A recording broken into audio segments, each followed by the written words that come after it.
Reading Aloud. Warhammer 40,000 Codex, Space Wolves, by Games Workshop, with stories credited to Bill King. First published in 1994 for the second edition of the game. Read by Matthew Eric Brown. Page 6. Fenris is a harsh world, where tribes constantly make war to wrest ever-changing territories from their monster-infested waters of the cruel seas. Every tribe must fight for survival, for its existence depends upon the prowess of its warriors. The youth of Fenris is inevitably bloodied early, for in a society where war is the only constant, even children must bear arms. The youth of Fenris is doubly battle-eager, for those young warriors hope to earn a place amongst the Space Wolves, whose legends describe as warriors of the gods themselves. The wolf priests of the Space Wolves wander the lands of Fenris, massive gray-clad figures gnarled with age and battle lore. These fabled warriors choose from amongst the most valiant of those who are fit to be tested, and of those who prove worthy, the wolf priests select a few who will become Space Wolves. Many are the trials which a young Fenrisian warrior must endure before he can join the ranks of the Space Wolves. Even to catch the eye of one of the wandering Grey Wolf Priests, he must do some deed of valor which exceeds even the common bravery and might of the Fenrisians. These many tests will try the warrior's wit as well as his strength, and place him in mortal dangers from which he must emerge alive, if not unscathed. Although the nature of these trials is varied, being determined by the great cunning of the wolf priests, the final test is always the same. This is the test of the Morkai, named after the legendary two-headed wolf that guards the gate of death. Some fail this final test and are claimed by Morkai and forgotten. The trial is long, for the young warrior is taken 1,000 miles into the barren waste beyond the Space Wolves' fortress of the Fang. He drinks from the cup of the Wolfen, and his body absorbs the first and most deadly gene seed of the Space Wolves, the unique Canis gene helix, without which none of the other gene seeds will work. The Wolfen seed grows fast within the warrior, splitting bone and distorting flesh, turning man into a howling savage that is half human and half wolf. The warrior hungers for flesh, and his mind is possessed with bestial instincts which override his natural sanity. Only one thought remains, and that is to return to the Fang, where his humanity can be restored by the insertion of other gene seeds. Many die under the curse of the Wolfen. Others lose their way and are left to wander the barren waste of Azaheim. Yet some succeed, despite the multitude of wild beasts and natural perils that lie between them and their goal. Even years afterwards, a space marine always retains a small part of the Wolfen spirit within him, a dark memory of the savage and bestial self that he has overcome. Page 8. The relationships between the many Space Marine chapters have not always been cordial, despite their common loyalties to the Emperor and Imperium. Ancient rivalries, territorial conflicts, and all manner of circumstances exist to create discord amongst them. Few rivalries are as deep-rooted or as well-known as that between the Space Wolves and the Dark Angels. According to legend, it was during the Horus Heresy that the two chapters met for the first time. The history of the Dark Angels has nothing to tell of that chapter's role in the Horus Heresy, for all records of its involvement were deliberately purged after the conflict. The Space Wolves maintain that it was Lionel Johnson, Primarch of the Dark Angels, who began the feud with the Space Wolves. Supposedly, the Space Wolves and Dark Angels were fighting alongside each other when, suddenly, and without orders, El Johnson broke ranks and led the Dark Angels into the attack. The Space Wolves found their flank unprotected, and many warriors were slain when the enemy counterattacked. More galling to the prideful Leman Russ was the fact that the Dark Angels swept all before them and easily won the battle. After the conflict, hot-tempered and fearless, Russ stormed after El Johnson and set about the Dark Angels' leader.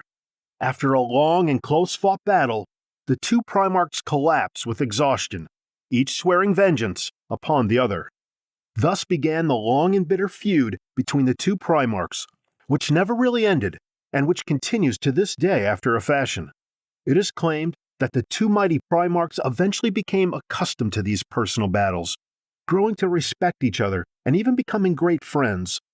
However, their pride could never allow either of them to forget their vows of vengeance. Both felt honor-bound to try to kill the other on every occasion they met.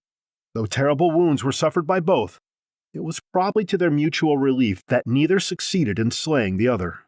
Since the passing of these two mighty Primarchs, the Space Wolves and Dark Angels have grown ever further apart. Though they have fought together since and won many battles together, their mutual loyalties have done nothing to dispel their enmity. More than once they have fought each other and suffered greatly as a result. Yet neither is prepared to forget the vows of vengeance made by their progenitors so many years ago. Page 14. The wolves of Fenris are amongst the most vicious predators in the known universe. They are massive creatures, easily as large as a horse. Legends tell of creatures larger still, whose jaws are capable of crushing steel and whose teeth are as huge as tree trunks. These creatures roam the wastes of Fenris. They are numerous in the vast lands of Azahheim that lie around the foot of the mountains of the Fangard, upon whose peaks stand the Space Wolves' fortress of the Fang. The wolves of Fenris are more intelligent by far than ordinary wolves. It is said that they are led by a great king of their kind, a wolf black as the night and as big as a mountain, who is called Kjarg, king of wolfkind. Page 15. Deep within the Space Wolves' fortress of the Fang is a chamber of adamantium. It is shielded by a stasis generator which twists time around the chamber's impenetrable shell. Within the chamber, time has almost ceased to exist, so slowly do the fractions of seconds leak through the temporal defenses. The shield was devised many thousands of years ago, using the most arcane technology of another age. Since then, it has been religiously maintained by the bondsmen of the Space Wolves, constantly repaired and lovingly perpetuated as if it were a shrine. And a shrine it is of sorts, for here dwells the legendary Bjorn the Fell-Handed, oldest and most honored of all living Space Marines. When Russ fought alongside the Space Wolves, Bjorn was a young bloodclaw, full of the fury of battle. During the Space Wolves' many battles against the Thousand Suns, Bjorn grew older and wiser, and earned many honors. Of his deeds, the sagas of the Space Wolves still sing, and many a warrior has drawn inspiration from the legends of Bjorn the Fell-Handed. He still lives after a fashion, for after sustaining mortal wounds in combat, his body was bioengineered into a dreadnought. Within his metal casque, Bjorn went to fight further battles over many centuries. Eventually, his mind began to drift into unending sleep, for even mortal flesh and metal cannot live forever. As the oldest and most honored of dreadnoughts, Bjorn the Fell-Handed was locked into his shrine, a chamber of purest adamantium enclosed within a stasis shell. There, this ancient warrior spends centuries in dormancy, awaiting the promised return of his master, Russ. He wakes only rarely, for the rune priests are reluctant to disturb this old one from his state of rest. As the centuries pass, he wakens less often, and his mind retreats from the living world and his spirit draws increasingly shadowy. When he gathers strength to leave his sleep, he speaks long with the wolf lords and rune priests, and learns what he can of the chapter's recent affairs and fortunes. If the Space Wolves are lucky, Bjorn will tell sagas of the past, tales of heroism, and events often forgotten over the ages. Within the databanks of his dreadnought body are stored all the sagas ever told, cherished memories going back to the Horus Heresy itself. Page 16. Bjorn stood on the topmost level of the Fang and wondered what it would be like to breathe again, to walk open-faced beneath the cold, dark sky, to hold a bolter in his fist and feel it kick when he pulled the trigger. He swiveled his head to one side, aware of the hum of hydraulics and the slow shifting of the ancient cogs and gears. He could rotate his field of vision through 360 degrees if he wanted to, but somehow that felt wrong. It never ceased to amaze him how the millennia-old reflexes of his body still tricked him after all these years, just as the appetites of his body still lived long after he had outlived his ability to fulfill them. There were times when he still craved the raw, bloody taste of bear steak. There were times when all he wanted to do was to down a huge stein of foaming ale. When he had stepped out through the airlock into the airless heights above the world, he had still felt the urge to hold his breath. He laughed inwardly and admired the view. Old fool, he thought. Be grateful for what you have. The long curve of the world's horizon filled his vision. Below him, he could see cyclones of clouds swirling across the endless ice. A blizzard was blowing in from the sea of storms. From up here, he could see it as well as any weather satellite. He upped the magnification of his eyes and studied the pattern. Yes, no doubt about it. A big storm was coming. He hoped that this was not an omen. He hoped that this had nothing to do with the reason why the great wolf had woken him from his centuries of sleep. He feared this was not the case. The young ones woke him only in times of direst necessity now, and that was something he appreciated. He liked being alone with his dreams. There were times when he wondered if that was all they were. Had there really been a time when he had worn the flesh, when his body had lived and breathed and walked among men?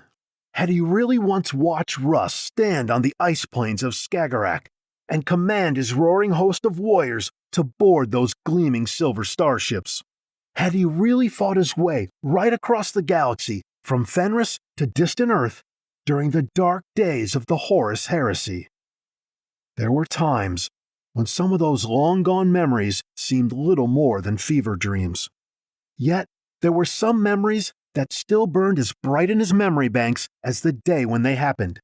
He could remember the faces of long-dead comrades. The shouts of eons-old war cries still echoed through his mind. He could remember the smell of blood and death on Talarn, and the sight of Titans marching to battle across the blazing desert.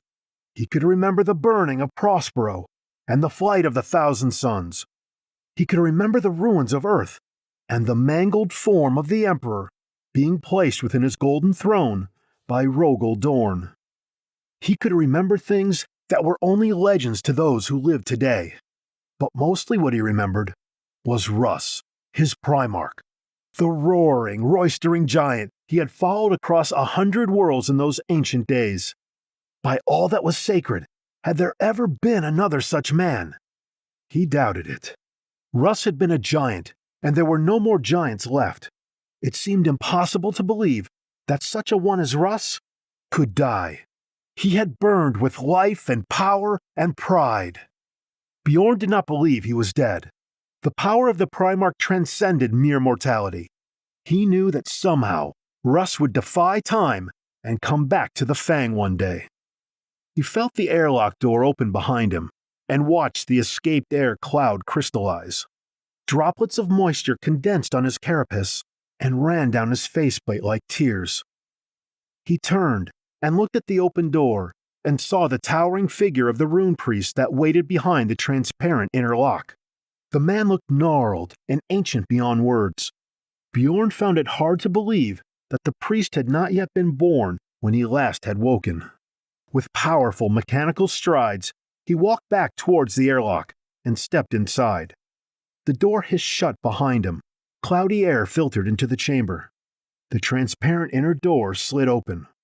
"The Great Wolf wishes to see you now, Lord," said the rune priest. Bjorn studied the man. The reverential expression there would seem more at home on the face of an aspirant than on that gnarled and lined visage. "I shall take you to him." "There's no need," he said.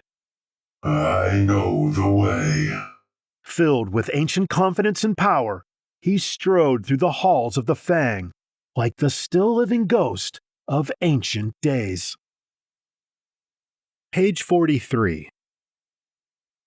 The Fang, the famed citadel of the Space Wolves, is a great tower that rises above the atmosphere of Fenris. It is one of the greatest citadels of the Imperium, and several times during its long history it has almost fallen to enemies. The first time was during the 32nd millennium, after the end of the Horus Heresy. Magnus the Red, Primarch of the Thousand Suns, determined to take revenge for the devastation of his homeworld Prospero by Leman Russ and his followers, and launched a series of devastating raids on the worlds near Fenris. Great Wolf, Herrick Ironhelm, sought for many years to bring Magnus to battle. Several times, Magnus appeared to him as a vision among the ruins of devastated cities, and taunted the Great Wolf for his inability to stop him. After many fruitless efforts to catch up with the raiders, Herrick became obsessed and took to searching worlds along the edge of the Eye of Terror itself. Eventually, he found what he believed to be the Thousand Suns' secret base on Gangava and launched a full-scale attack against it. In this, he was deceived. Gangava was held by a strong garrison of Chaos forces allied to Magnus, but these were a distraction. Even as Herrick attacked Gangava, the fleet of the Thousand Suns and their chaotic levies appeared in orbit over Fenris. The Fang was held only by a skeleton force of Space Wolves and their thralls. For 40 days and 40 nights, the Thousand Suns assaulted the Citadel. Bjorn, the fell-handed, most ancient of the Space Wolf dreadnoughts, was awoken from his long sleep and took charge of the defense. Under Bjorn's direction, the Space Wolves fell back to the innermost chambers of the Fang, collapsing the tunnels as they went.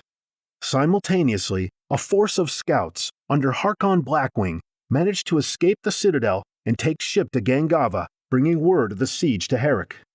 Herrick was overcome with fury and shame at his folly, and immediately took ship to Fenris, bringing the Space Wolves with him. Finally, on the slopes of the Fang itself, he met Magnus in battle. The evil Primarch was too strong for him, and he slew Herrick, but not before taking a terrible wound himself. The Thousand Suns withdrew before the blood-mad Space Wolves. Herrick was buried on the upper slopes of the Fang, and his crypt is now a shrine. It is said that when rune priests undergo their ordeal of initiation, they must make a pilgrimage there and be warned by the spirit of Herrick against trusting visions granted by chaos. Page 45. The Fang. Towards the center of Azaheim, there is a range of mountains taller than any other on the planet of Fenris. The tallest peak of all lies in the very middle of the range and rises like a single gnarled tooth above the surrounding mountains. This peak, and the Space Marine fortress that is built upon and within it, is called the Fang. The Fang is many times as high as the mountains around it, so that it stands alone as a citadel hewn from the rock. Like a dagger driven into the belly of the sky, the Fang pierces the atmosphere of Fenris. The fortress of the Fang is clad in armor of immense thickness and strength, and is cloaked by void shields more powerful than those found on even the most mighty of the Emperor's warships. Outside Earth, the Fang is said to be the greatest fortress in the human galaxy. Dark shafts cut miles into the mountainside, concealing laser cannons, which are capable of crushing the most heavily armored spacecraft. These huge weapons are as ancient as the Space Wolves chapter itself, and the thermal reactors that power them are testament to the precious technology from the distant past. Upon the tip of the Fang is the Space Wolves fleet dock, where hundreds of spacecraft are maintained in armored hangars inside the mountain. From here, the Space Wolves journeyed to distant battlefields throughout the galaxy. Page 47. No one knows what happened to Leman Russ. Some say he disappeared in the Eye of Terror while searching for his old friend and rival, the Primarch of the Dark Angels.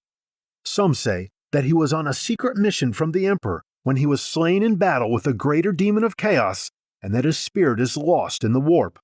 Others say that to this day he walks disguised among mankind, watching over the people of his Emperor and guiding them from the powers of chaos.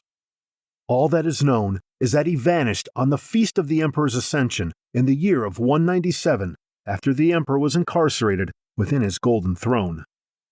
It is said that his eyes glazed over, and that he had the look of a man who is overcome with a vision. He rose from the great feast table, put down his drinking horn, and summoned his most favored retainers. Of these, only Bjorn the Fell-Handed, the youngest, was left behind when he departed. No one knew where Russ had gone. The Space Wolves waited for his return. Every year, his place was laid at the feast table, and every year his great drinking horn was filled in case he should return. 7 years passed, and still he did not come. After 7 years, the surviving wolf lords gathered and elected Bjorn their leader, awarding him the title Great Wolf. Bjorn gathered all the warriors together in the great hall of the Fang and announced the Great Hunt. Russ's people would seek their master. The companies took to their ships and sailed in separate directions across the Sea of Stars. They sought in many worlds and many places. They fought battles and overcame monsters, and the tales of their deeds is too long to recount, save on All Winter's Eve, when the rune priests gather to chant the sagas. They sought and they sought, but of Russ they found no sign, till eventually they were recalled to Fenris, bearing naught but a few dismal prophecies and the tale of their adventures. Thus, the first great hunt ended in failure and in sadness. Since that day, there have been other great hunts. Sometimes, Russ appears to a great wolf in a vision and tells him it is time. Sometimes, he haunts the dreams of the chapter rune priests, and their words cause the great wolf to declare another great hunt. These are times of daring deeds and high adventure, when the chapter takes to the Sea of Stars and seeks their lost leader. They have never been successful, but each great hunt has achieved some great good. The second great hunt led to the recovery of Russ's armor from the Temple of Horus on Rudra, on the edge of the Eye of Terror. The fourth great hunt uncovered the Carillion conspiracy and foiled its efforts to overthrow the Administratum in a bloody coup. The ninth great hunt led to the destruction of the gene-stealer-infested worlds of the Gehenna system. It would seem that whenever the ghost of Russ appears to his people, he has some mighty task in mind for them. Who knows what the next one will be? Page 48. Listen but closely, brothers, for my life's breath is all but spent. There shall come a time, far from now, when our chapter itself is dying, even as I am now dying, and our foes shall gather to destroy us. Then, my children, I shall listen for your call in whatever realm of death holds me, and come I shall, no matter what the laws of life and death forbid. At the end, I will be there, for the final battle, for the wolf time. Last words of Leman Russ, the Primarch of the Space Wolves chapter of Space Marines. Page 50. West of the island continent of Azaheim, on the planet of Fenris, there lies an archipelago known to the native Fenrisians as the Isles of Iron. Being part of the continental landmass, these islands are permanent features on the surface of Fenris. The islands are rich in iron ore and are riddled with primitive mines of the Fenrisians, for metal is hard to come by in the shifting world of Fenris. Here, the native smiths have built a shrine to the gods of iron, in which guise the iron priests of the Space Wolves occasionally visit the islands. The iron priests sometimes instruct the smiths in the working of iron and take in tribute the most promising youths among them. These sons of smiths are taken from the Fenrisians forever. Yet, an old smith might recognize in the holy visage of an iron priest features that remind him of a son or brother taken long ago. Page 54. Fenris is one of the deadliest worlds in the Imperium. Its weather is infamous. Winters are cold and icy. Its brief summers are almost intolerably hot. However, once every few years or so comes the season known as Hellwinter. The planet's long orbit takes it far from the sun, and it becomes cold for many standard years. At the same time, the planet passes through a swarm of meteors that bombard its surface like a rain of bombs. The contrails of the descending meteorites fill the night skies, and the impacts cause the earth to shake like a frightened beast. During this period, the tribes of Fenris take to their ships and search the icy seas for places of safety. Loading all their possessions onto their longships, they navigate through the icebergs in search of safety. Some make their homes on the very surface of these floating islands of ice. Others are lost to the mighty tidal waves caused by meteorite impact. Many more will die when attacked by ice whales and Kraken. Kraken are the most terrifying monsters of the deep.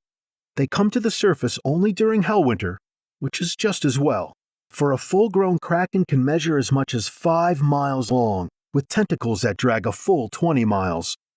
Normally, they dwell only in the deepest of ocean trenches, but the tectonic shifts caused by the constant meteor impacts disturb them and cause them to rise.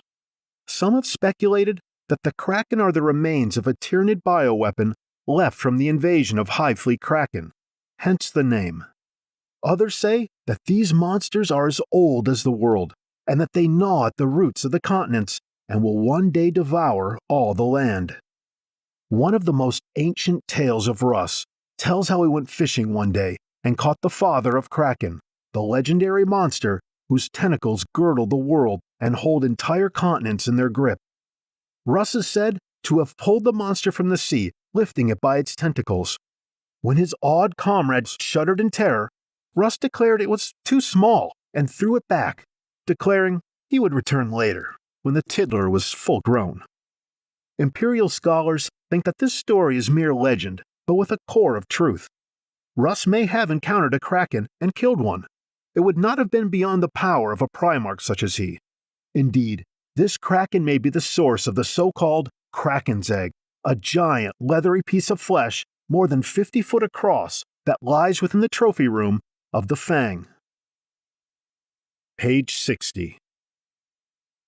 The Space Wolves do not dwell alone in the mighty fortress of the Fang.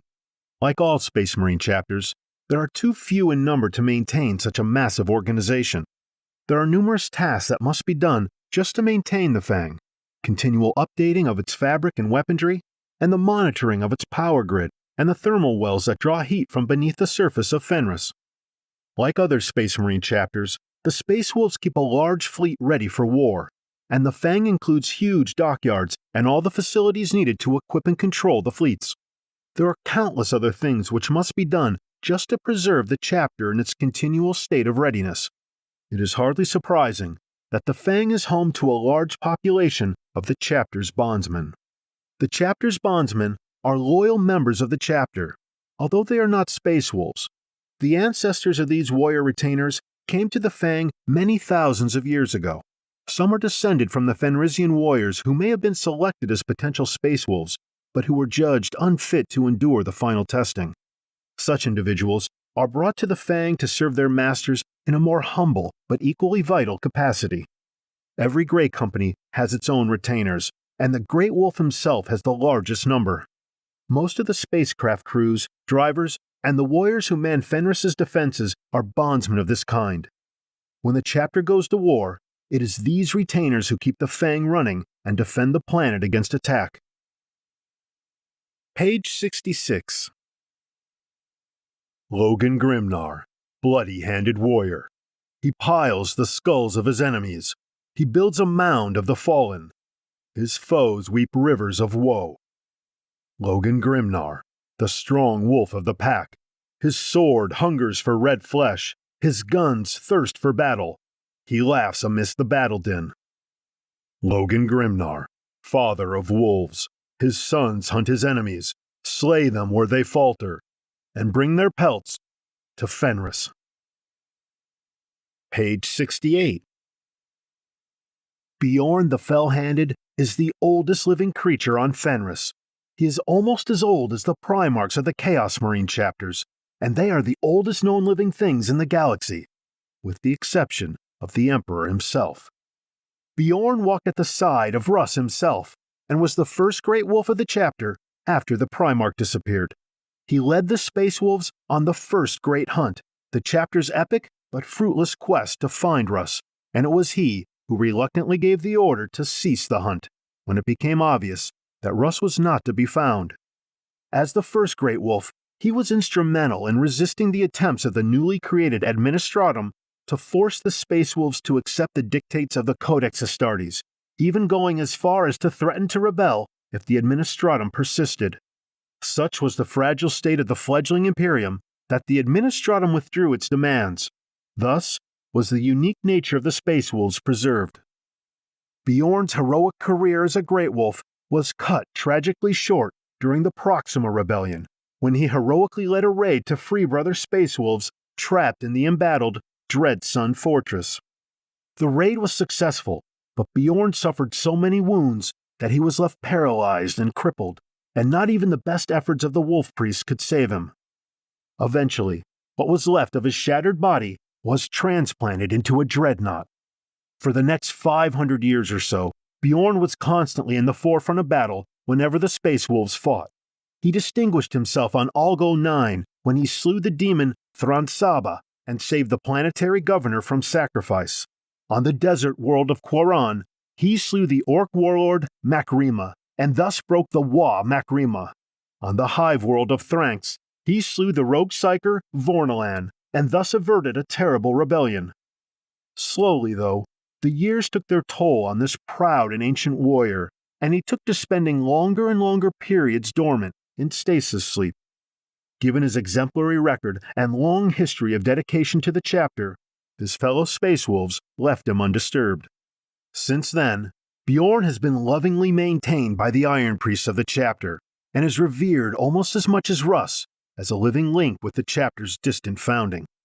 Every 1,000 years he is awoken, and tests the chapter's rune priests on their knowledge of the sagas. He is only otherwise woken during periods of great crisis, when the Space Wolves have need of every warrior, or when his particular brand of wisdom and knowledge of ancient times is needed by the current Great Wolf. Page 72. Helmets on knees, preserver systems primed, the Space Marine sat within the cold, dark fuselage of the drop pod. Ragnar, Wolf Lord of the Great Company, studied each of his Wolf Guard in turn, taking a last glimpse before they donned their helmets, trying to fix their faces in his mind. The blue light of the Comnet ocular tainted all of their features with a ghastly pallor. He was suddenly aware that this might be the last time he would ever see his comrades alive. Hakon sat upright, back straight, his bolter held firmly against his chest. His taut-skinned, thin-lipped features were set. Cold blue eyes peered out from beneath a mane of silver-gray hair. The sergeant of the Wolf Guard looked old and tired. Last night, he had dreamed of his death. Though the death vision was a bad omen, the old man showed no sign of fear. The rune priest Niall sat opposite Ragnar, underneath the stained-glass window. Stars showed through the portrait of the ascension of the Emperor into the throne of eternal life. Niall folded his hands in prayer, his eyes focused into the distance. The runes on his armor glowed with a subdued light. Ragnar wondered what visions he was seeing, and for a moment envied him the Emperor's gift. "I'm ready for this," roared Eagle. His bulldog face was set in its characteristic permanent grin. By Russ, even for a space wolf he was fierce. During their long-ago basic training, he had broken 2 of Ragnar's fingers during unarmed combat practice and laughed loudly as the younger Space Marine was carried to the apothecarian. Ragnar held no grudge. Since then, they fought side by side in too many desperate battles for that. "Today you'll give the scold something to sing of, Hakon?" said Gunnar, the squad support man. He smiled, revealing the lengthened canines that were the mark of the Space Wolf gene seed. Hakon let out a short bark of mirthless laughter. "Thank the Emperor for providing you with this chance to show your own bravery."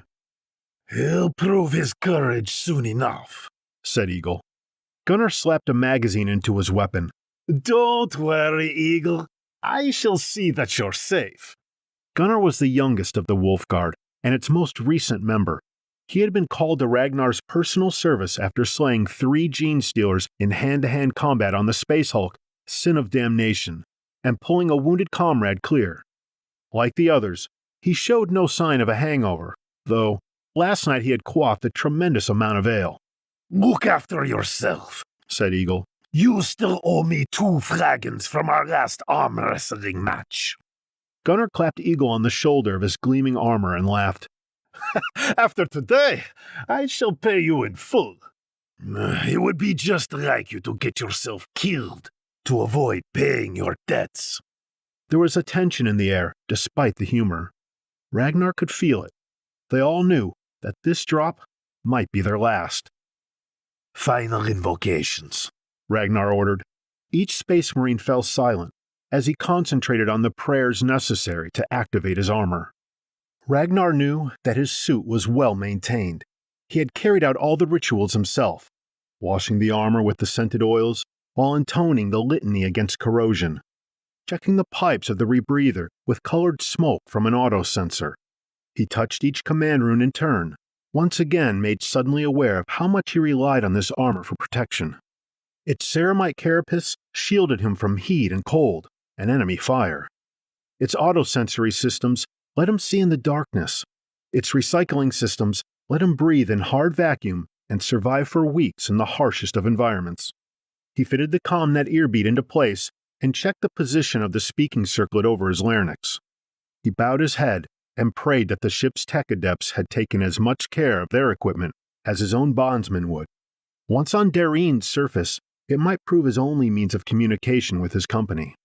He pushed his hands together in prayer, feeling the muscle amplification of the suit's exoskeleton lend him the strength of many.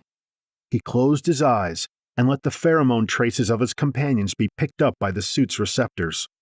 Since the atmosphere below was breathable, he knew that he could identify his companions by scent. With an active will, he switched his hearing from normal sound to CommNet pickup.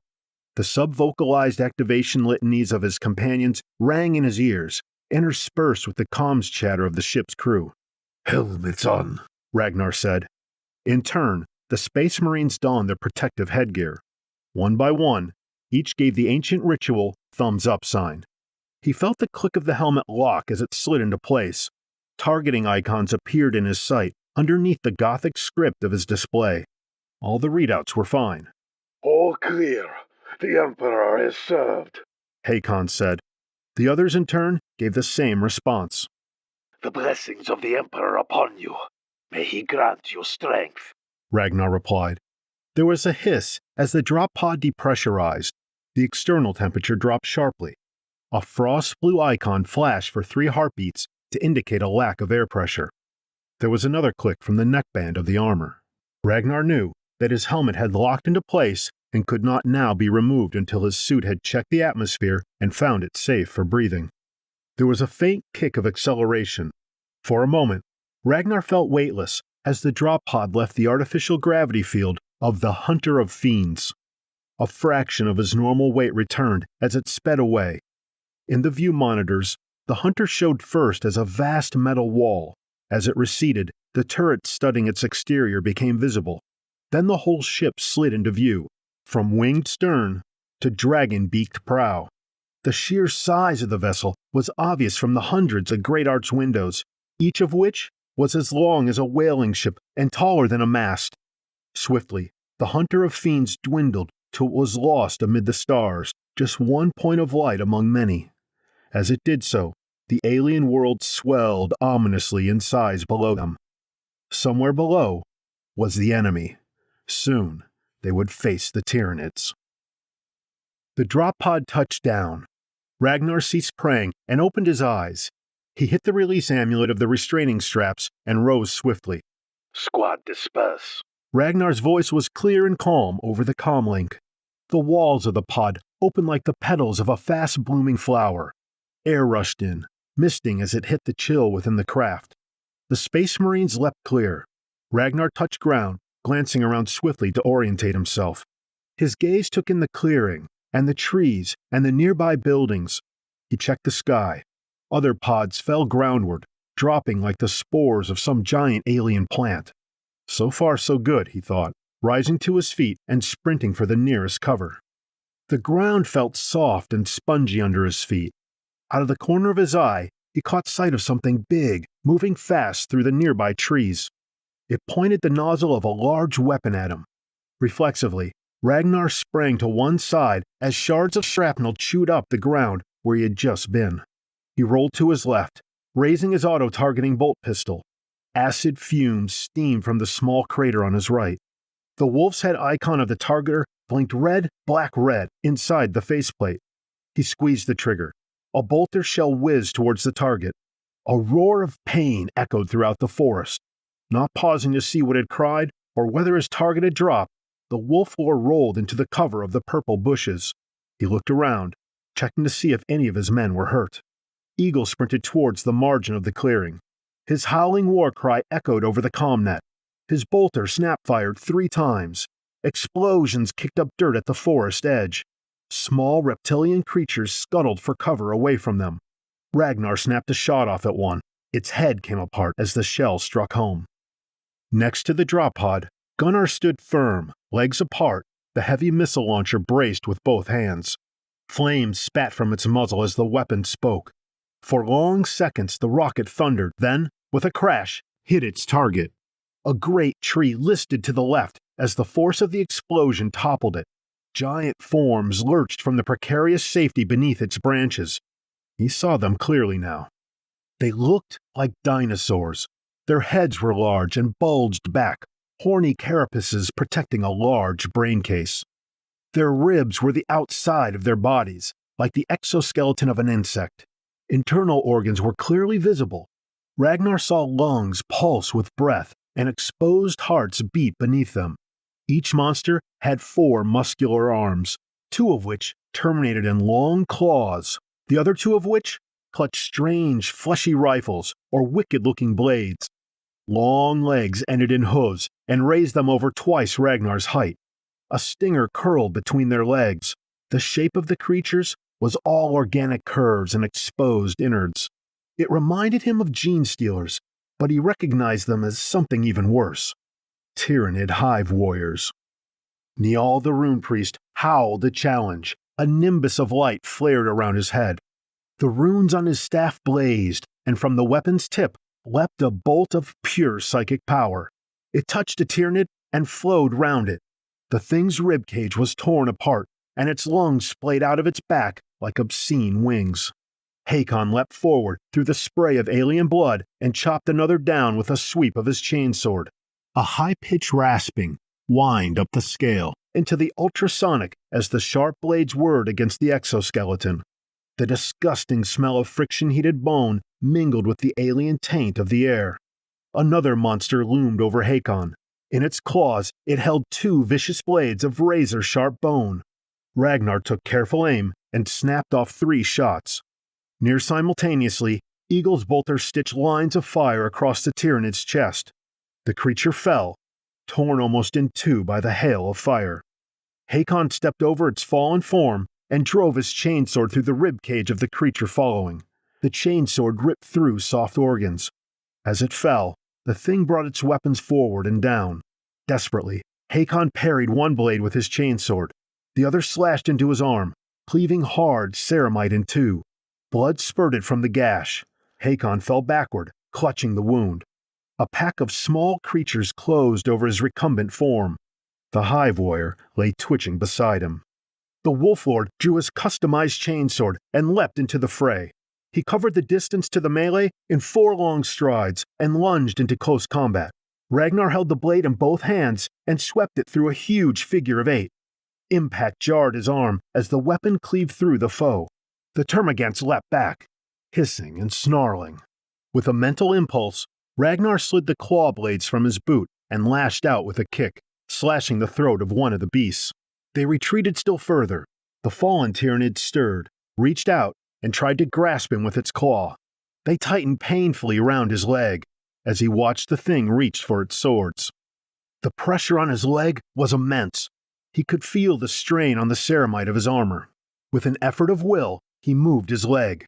Retracting the blades, he put his foot on the Tyranid's throat, then extruded the foot knives again, driving through the cartilage of the creature's windpipe. He fired 2 shots, one through each of its eyes. The hive warrior spasmed and was still. Ragnar broke its neck with a stamp of his boot, just to be sure of the kill. Eagle was by his side now, pumping bolter shot after bolter shot into the termagants. They fled in terror, seeming now more like mindless animals than sentient soldiers. Ragnar bent down to inspect Hakon's wound. It had already sealed, as the Space Marine's bioengineered body acted to minimize the damage. Hakon's face was pale, but his eyes were clear and calm. I am fine, Lord. It will take more than a scratch like this to kill me, he said. The sound of something huge breaking through the nearby undergrowth mingled with Hakon's irregular breathing and the crack of distant bolter fire. I'm pleased to hear it, brother.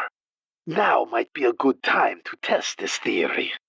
As Hakon rose painfully to his feet, Ragnar took a moment to patch himself into the comms net. Squad leaders, report. Squad said, securing perimeter west Secundus. Heavy resistance. Casualties acceptable. The buildings will be ours within 2 minutes. The comms net carried a ghostly echo of bolter chatter and death screams. Acknowledged, Ragnar said. Whatever was tearing through the woods was close now. Ragnar removed his helmet, took a deep breath of the tainted air, and tried a few practice sweeps with his chainsword. He grinned at Hakon. The sergeant grinned back. By Russ, whatever the thing coming was, it was huge, and judging by the noise, it had allies with it. Squad Javelin, in position on elevation West Tertius, establishing relay contact with Brother Captain Stryborn and his men on perimeter north. Have a clear view down valley. Estimate perimeter west secure in 3 minutes. Acknowledged. A hideous, high-pitched screaming started less than 100 meters away. Ragnar had a bad feeling about this. He bared his fangs in a wider grin. Wolf Lord, beware! Giant hostile and 5 gene stealers approaching your position. Am moving to intercept. Ragnar recognized the voice of Lucan, the impetuous sergeant of the Bloodclaw squad, Blade. He glanced skywards. The 8 remaining Bloodclaws raced out of the east, the jump packs carrying them in giant bounds. Ragnar cursed. That hothead was going to get himself and his men killed. No, join me now. Perimeter west, Primus. That's a command. Acknowledged. Ragnar laughed. Lucan sounded more than a little crestfallen. Hakon tugged his arm. Bones of Russ, The old sergeant muttered. Look at that. Fire at will. Ragnar barked. Gene stealers, 4-armed, razor-clawed monstrosities, flanked a beast that dwarfed the biggest Tyranid hive warrior. In some ways, it resembled the gene stealers. It had a similar acid-dripping maw and a similar insectile head. But it was massive, taller than a hive warrior and far more bulky. It had 4 enormous chitinous razor claws, great sickles of bone and cartilage. Held between its claws was a flickering ball of blue plasma. Even as Ragnar watched, it released the fireball straight at him and Hakon. The Wolf Lord sprang to the left, pushing Hakon with him. The 2 men fell together, armor ringing against armor. Then they rolled apart. A backwash of heat singed Ragnar's hair as the plasma bolt passed nearby. It flickered into a nearby tree, foliage ignited, and the tree burned. Out of the corner of his eye, he caught sight of Njal disappearing into the wood. Surely, the rune priest could not be fleeing. Ragnar pushed the thought from his mind. He had other things to worry about. A gift from the sons of Russ, said Gunnar. A missile erupted from his launcher and flashed into the giant. Smoke belched forth on impact. The ground shook. As the smoke cleared, Ragnar looked on with awe. The Tyranid bioconstruct was still standing, even though a huge chunk had been torn out of its carapace. Ragnar raised his bolt pistol and aimed a shot at the creature's head. It tore a track along the thing's cheek. The creature began to advance. Tough as a night troll, said Eagle. His bolter spoke, blasting out another chunk of the thing's armor to no appreciable effect. Tougher, said Ragnar, firing again. The shot glanced off the beast's carapace. His chainsword shuddered in his hand, ready to deal death.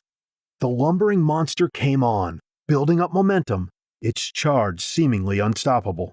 Hakon lobbed a grenade. It bounced at the thing's feet, then exploded. The screaming monstrosity toppled and fell over. The gene stealers rushed past it, a wave of ferocious death, all clicking claws and dripping fanged mouths. With a roar, the blood claws sprang into the fray. From the air, they laid down a shower of grenades. Explosions blasted the gene stealers. One was blown, tumbling forward to land at Ragnar's feet. It lashed out, with claws capable of tearing through steel. Ragnar parried one with his sword, twisted to avoid the second, ducked under the third, and let out a howl of pain as the thing raked his forehead. He smacked the stealer in the temple with the butt of his pistol. The force of the blow knocked the creature back within killing distance of his blade. He decapitated it cleanly and shook his head to clear away the blood dripping into his eyes. Already, the wound had begun to sting and close. He saw the blood claws with the remaining gene stealer. Although the creature was wounded, it still put up a tremendous fight. Its claws flashed, and it eviscerated Brother Jotan. The young space marine slumped down, trying to hold in the ropes of his intestines with one hand. Ragnar brought his pistol round, hoping for a clear shot, but the whirling melee made it impossible to get a bead on the monster. Slowly, the assault troopers gained the upper hand. The Stealer came apart in a welter of limbs and bloody body parts. Suddenly, the blood claws were thrown aside. Ragnar saw the clawed giant wade through them. A stroke from its scythe chopped Brother Karl in two. Another sweep down Brother Tor and sent his broken body tumbling into Brother Lucan. Lucan fell heavily and was still. This thing was like a monster from the sagas. Fear touched Ragnar's heart, but he did not let it show on his face. He grasped his sword and prepared to meet it breast to breast. A heavy weight landed on his back. Fetid breath blasted his face. Sharp teeth snapped at his windpipe. Somehow, a termagant had got behind him. It was almost as if a single mind guided these monsters. The smaller creature was trying to immobilize him, while the larger one killed him. The enemy mind knew he was the leader. Ragnar rolled forward. Momentum carried the termagant over his shoulder and sent it tumbling clear. It flicked out its tail, snapping it in his eyes. Tears stung. He was momentarily blinded, lying on the dirt while the thunderous tread of the giant came inexorably closer. His sword fell from his hand. Nearby, Eagle's bolter blasted, but the monster did not slow. Ragnar rolled to one side. The termagant was on his chest again. Its triumphant hissing filled his ears. Guided by the sound, he lashed out with an armored fist, then got his hands round its neck. He was determined that even if the giant killed him, its little kinsman was going to die with him. It was a better death than some, he thought, though not as heroic as he had wished. The giant was near. Its scent was overpowering. He could hear the metronome pulse of its huge heart. Its blood dripped down on him. In his mind's eye, he pictured those great sighs rising and descending. He steeled his body for the impact. As he did so, he twisted the termagant's neck, feeling the vertebrae grind and snap. Its huge kinsman whined as if to feel the pain. Ragnar's vision cleared, and he looked up into the face of nightmare and lunacy. Mighty shark jaws dripped slimy saliva. Mad eyes filled with hate and bloodlust gazed into his own. The scythed claws, slicked with red blood, were raised high. As they swept down, Ragnar knew his last moment had come. Suddenly, Hakon was there. The sergeant had leapt under the arc of the blades. He blocked one with the chainsword and took the other on his wounded arm. Ragnar saw his face twist, but he did not cry out in spite of the pain. Frustrated, the thing swept the sergeant up, grasping him in all four claws. Hakon arched his back, struggling futilely against the creature's irresistible strength. Great cords of muscle bulged from his neck. For a moment, it looked as if he might actually do it. But there was no escape from that death grip. The claws closed like blades of great shears, and Hakon's body flopped to earth, torn into 3 pieces. Ragnar howled with grief and rage.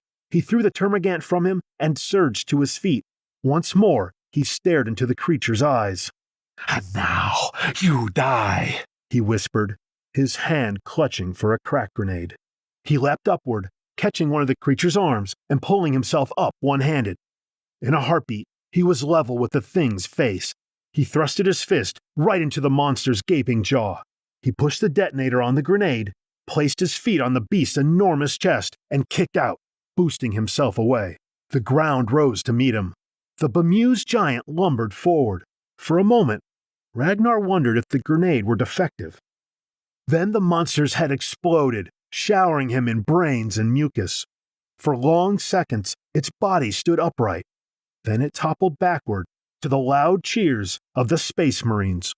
Ragnar looked round and found the battle was over. There were no enemies in sight. Brother Lucan rose from under the body of his man and stared in awe at his leader. Niall emerged from the woods. In his hand, he held the dripping head of a Tyranid. "The last one," he said. "The lesser beasts won't trouble us for a while." Ragnar looked down at the torn corpse of Sergeant Hakon. A good death, he thought. A warrior's death. He looked up to see Eagle staring at him. Are you all right, Lord? He asked quietly. Ragnar nodded, then spoke into the comnet. Perimeter West Primus is secured, he said. Slowly, the Space Wolves formed a circle round the last resting places of their dead. In the shadow of the great mounds of wood and kindling, each man was silent, lost in his own thoughts, mourning his departed friends and contemplating the nature of their deaths. Ragnar watched Brother Ulrich, the wolf priest, tower over the body of Sergeant Hakon. His blade was bloody from cutting gene seed from the lost. From the flesh of Russ you came, he said, extracting the seed from the sergeant's remains. To the flesh of Russ you will return. Reverently, the wolf priest placed the rust seed inside the cryonic urn, then licked the sacrificial knife clean to ensure that not one drop more of Space Wolf blood would touch this alien earth. Hakon's was the last gene seed to be reclaimed. Now it was time for the burning.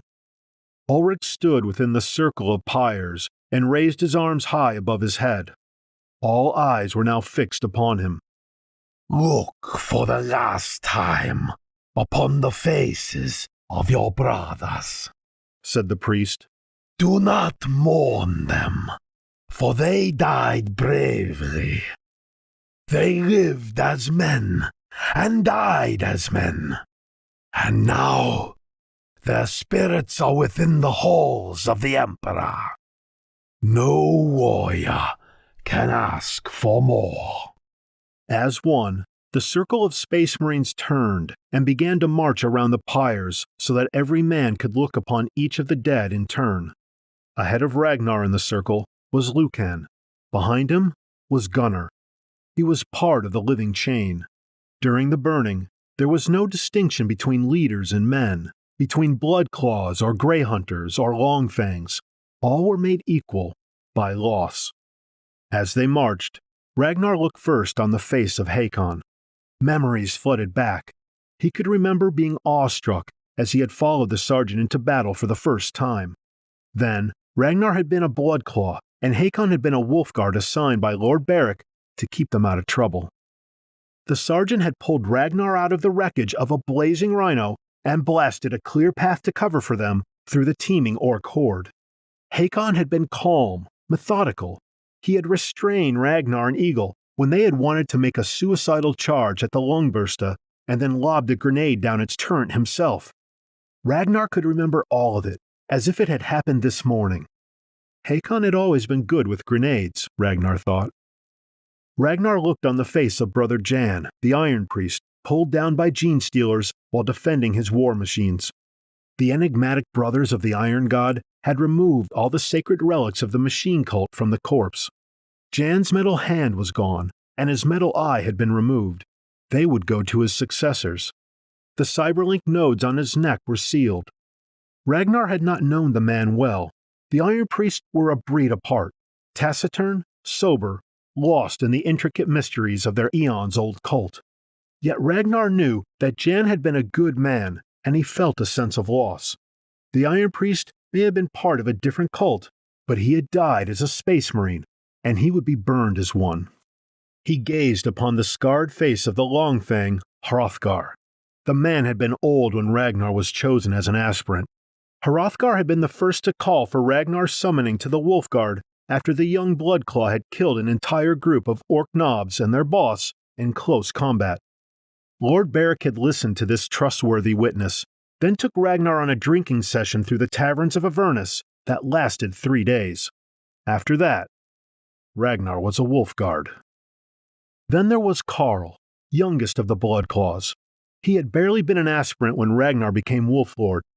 Beric had been found dead atop a small mountain of dead beastmen. Ragnar himself had fought his way through the Thousand Suns to try to rescue the old wolf, but had arrived too late.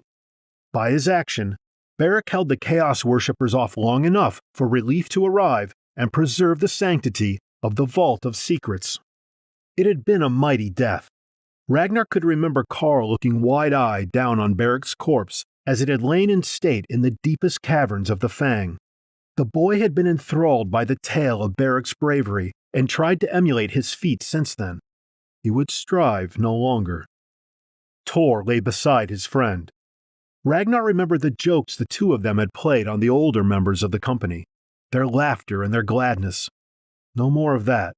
Their voices were silent now, forever. Round and round they went, and as they did so, Ragnar, like every man present, remembered the dead and reflected upon his own life in the service of the chapter. On each noble face, Ragnar saw his own future written. One day, he too would lie there, honored by his comrades, his spirit gone to join the Emperor in his unending battle with the forces of darkness. There was no more to be asked for. At Ulrich's gesture, they halted. The wolf priest raised a hand flamer and set light to the first of the pyres with a spray of sacred chemical fire. The leaping flames underlit his face, transforming it into a ferociously stern mask. The light reflected in his eyes, as it would in the eyes of a wolf. They shone like miniature suns. In turn, Ulrich lit each of the pyres, till at last all of the bodies were consumed by cleansing flame. As Sergeant Hakon's last bed caught, Ragnar threw back his head and howled, giving voice in one long lonely cry to all his grief and fury and pent-up emotion. One by one, all the Space Marines round the fire did the same till their cries merged into a giant animal roar that drifted upward to the cold, unblinking stars.